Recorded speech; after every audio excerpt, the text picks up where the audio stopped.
1000 سے زیادہ نشانیاں سائنس سے متعلق ہیں۔ میں سائنس کے صرف ان حقائق کا تذکرہ کروں گا جو مسلم شدہ ہیں۔ میں قطعاً ان سائنسی مفروضوں یا نظریات کے متعلق بات نہیں کروں گا جو کسی ثبوت کے بغیر محض قیاس آرائیوں پر مبنی ہیں، کیونکہ سائنس کو خود ہی متعدد مرتبہ اپنے آپ ہی کو خود بخود ہی جھٹلانا پڑا ہے۔ ڈاکٹر ولیم کیمبل، جنہوں نے ڈاکٹر مورس بکاری کا حوالہ دیا قرآن اور بائبل تاریخ اور سائنس کی روشنی میں، وہ اپنی اس کتاب میں انداز کو 2 قسموں میں بتاتے ہیں۔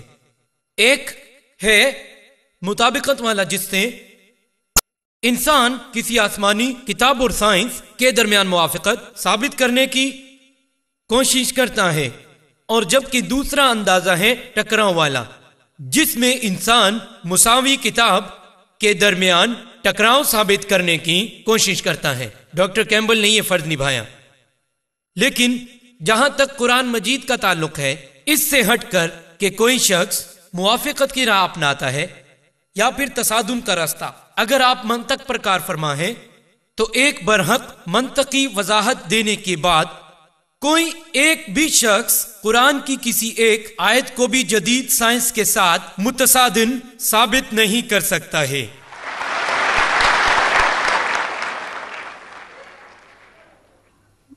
ڈاکٹر ولیم کیمبل نے تو قرآن کی کئی سائنسی غلطیوں کی نشاندہی کی ہے۔ میری یہ مکمل ذمہ داری ہے کہ میں ان الزامات کا مکمل طور پر جواب دوں۔ انہوں نے جو پہلے خطاب کرنے کو ترجیح دی، میں اپنی تقریر میں ان الزامات کو رد کروں گا۔ ان کی تقریر کے اہم حصے علم جینن اور علم ارضیات کے متعلق گفتگو کروں گا، اور میں انشاءاللہ دیگر امور پر دوران بحث اپنی معلومات کے مطابق دلائل دوں گا۔ میں نے دونوں کام نپٹانے ہیں، میں موضوع کے ساتھ ناانصافی نہیں کر سکتا۔ آج کا موضوع ہے قرآن اور بائبل سائنس کی روشنی میں۔ میں ایک کتاب پر بات نہیں کروں گا۔ ڈاکٹر ولیم کیمبل نے تو بائبل کے 1 یا 2 نکات کا حوالہ دیا، مگر میں انشاءاللہ دونوں پر بات کروں گا۔ انشاءاللہ میں موضوع کے ساتھ انصاف کرنا چاہتا ہوں۔ جہاں تک قرآن کریم اور جدید سائنس کا تعلق ہے، ماہرین فلکیات نے دعویٰ کیا کہ یہ کائنات کس طرح وجود میں آئی، تو انہوں نے جانا ماہرین کے دیے گئے نام کے مطابق اسے بگ بینگ کہتے ہیں۔ ان کا کہنا ہے کہ کائنات گیس و غبار کا بادل تھا جو کہ بعد میں کسی بہت ہی بڑے دھماکے سے جدا ہوا، جس کی کہکشائیں ستارے، سورج، چاند اور یہ زمین ہے۔ یہی معلومات علم و حکمت سے بھرے قرآن مجید میں یوں بیان کی گئی ہیں۔ سورہ نمبر 21 آیت نمبر 30 میں کہا گیا ہے، اولم یر الذین کفروا، کیا کافر نہیں دیکھتے، ان السماوات والارض کانتا ذرتهم تقتهما، کہ آسمان اور زمین باہم جڑے ہوئے تھے اور ہم نے انہیں توڑ کر 2 کر دیا۔ ان معلومات پر غور کریں جو اس دور میں منظر عام پر آئی ہیں، جن کا ذکر قرآن میں 1400 سال پہلے کیا گیا ہے۔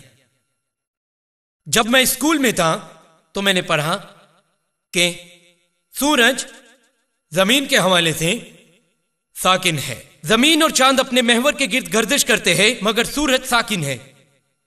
لیکن جب میں نے قرآن کی آیت کو پڑھا، لکھا تھا سورۃ الانبیاء سورہ نمبر 21 آیت نمبر 33 میں لکھا ہے، هو الذی خلق اللیل والنہار، اللہ ہی ہے جس نے دن اور رات بنائے، والشمس والقمر، سورج اور چاند، کل فی فلک یسبحون، ہر ایک اپنے حساب مقرر سے چل رہا ہے۔ اب الحمدللہ جدید سائنس نے قرآن کے اس بیان کو ثابت کر دیا۔ عربی لفظ جو قرآن میں استعمال ہوا وہ یسبحون ہے، جو کہ ایک متحرک شے کی حرکت کو بیان کرتا ہے۔ اس سے مراد آسمانی چیز لی جائے تو اس کا مطلب ہے کہ وہ آسمانی شے محوری گردش کر رہی ہے۔ قرآن بھی یہی بیان کرتا ہے کہ سورج اور چاند اپنے اپنے محور کے گرد گردش کر رہے ہیں۔ آج کہیں جا کر معلوم ہوا کہ سورج تقریباً 25 دنوں میں اپنا چکر مکمل کرتا ہے۔ ایڈون ہیبل وہ شخص تھا جس نے دریافت کیا کہ کائنات مسلسل پھیل رہی ہے۔ قرآن سورہ زاریات میں کہتا ہے، سورہ نمبر 51 آیت نمبر 47، اور ہم نے ایک وسعت پذیر کائنات کو پیدا کیا ہے خلا کی وسعت کے ساتھ۔ عربی کا لفظ موسیونا اپنے اندر وسعت یعنی توسیع کا مطلب لیے ہوئے ہے۔ علم فلکیات کے حوالے سے ڈاکٹر ولیم کیمبل نے جو تذکرہ کیا ہے میں اسے رد کروں گا انشاءاللہ۔ پانی کے دور کے متعلق ڈاکٹر ولیم کیمبل نے نشاندہی کی ہے۔ یہاں پر قرآن اس پانی کے چکر کو تفصیل سے بیان کرتا ہے۔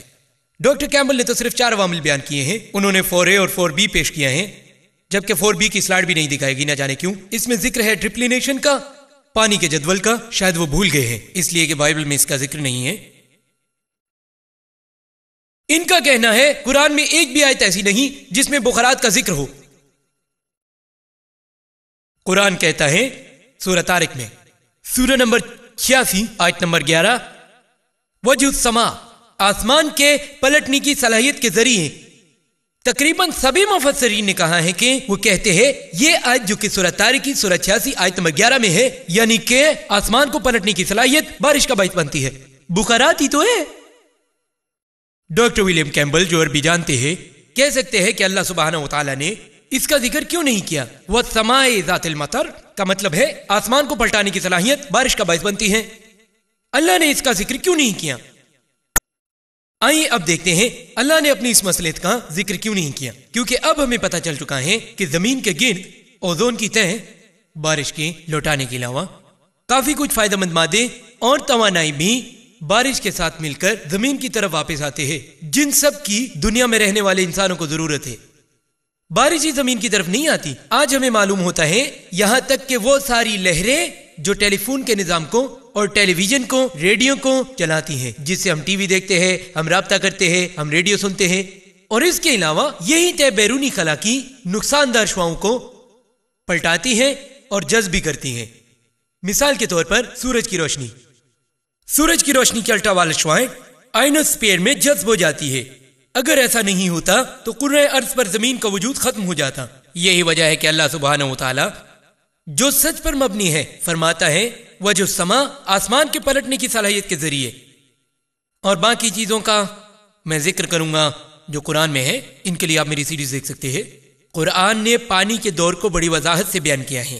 انہوں نے جو بھی کہا ہے بائبل کے حوالے سے، انہوں نے پہلا مرحلہ اور تیسرا سلائیڈ 1 میں دکھایا، پھر دوسری میں پہلا، تیسرا اور پھر دوسرا، جس میں پانی زمین سے اوپر جاتا ہے وہ کہتے ہیں، اور پھر بارش کا پانی زمین پر برستا ہے. یہ فلسفہ تو سیز آف ملٹس کا ہے، 7ویں صدی عیسوی سے پہلے کا. ان کا نظریہ تھا سمندر کے بخارات کو ہوا اوپر اٹھا لیتی ہے اور یہی ہوا بارش برساتی ہے، بادلوں کا کہیں ذکر ہی نہیں ہے. اور دوسرا حوالہ جو ڈاکٹر ولیم کیمبل نے دیا ہے، پہلا ہے ان کے مطابق بخارات جو ہم مانتے ہیں. ہم بائبل سے مطابقت رکھنے والے امور کا برا نہیں مانتے. پہلے بارش برستی ہے اور پھر جا کر بادل بنتے ہیں. یہ تو پانی کا مکمل دور نہیں ہے.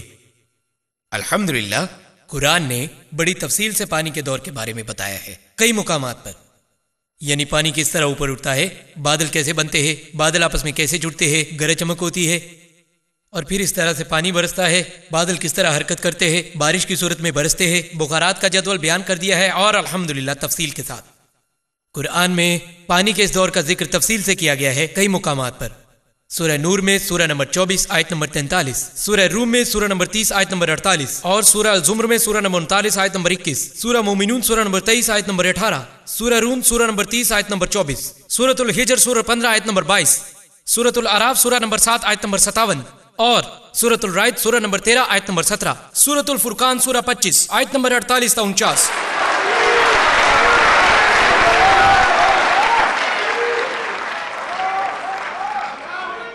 سورۃ الفاتر سورہ 35 آیت نمبر 9، سورہ یاسین سورہ نمبر 36 آیت نمبر 34، اور سورہ جاسیہ سورہ نمبر 45 آیت نمبر 5، سورۃ القاف سورہ نمبر 50 آیت نمبر 9، سورۃ الواقعہ سورہ نمبر 56 آیت نمبر 68 تا 70 کئی مقامات پر، سورۃ الملک سورہ نمبر 67 آیت نمبر 30۔ قرآن کریم کئی مقامات پر پانی کے دور کو تفصیل سے بیان کرتا ہے۔ ڈاکٹر ولیم کیمبل نے بہت سارا وقت لیا، آدھی تقریر علم جنین پر کی، علم ارضیات کا ذکر کیا اور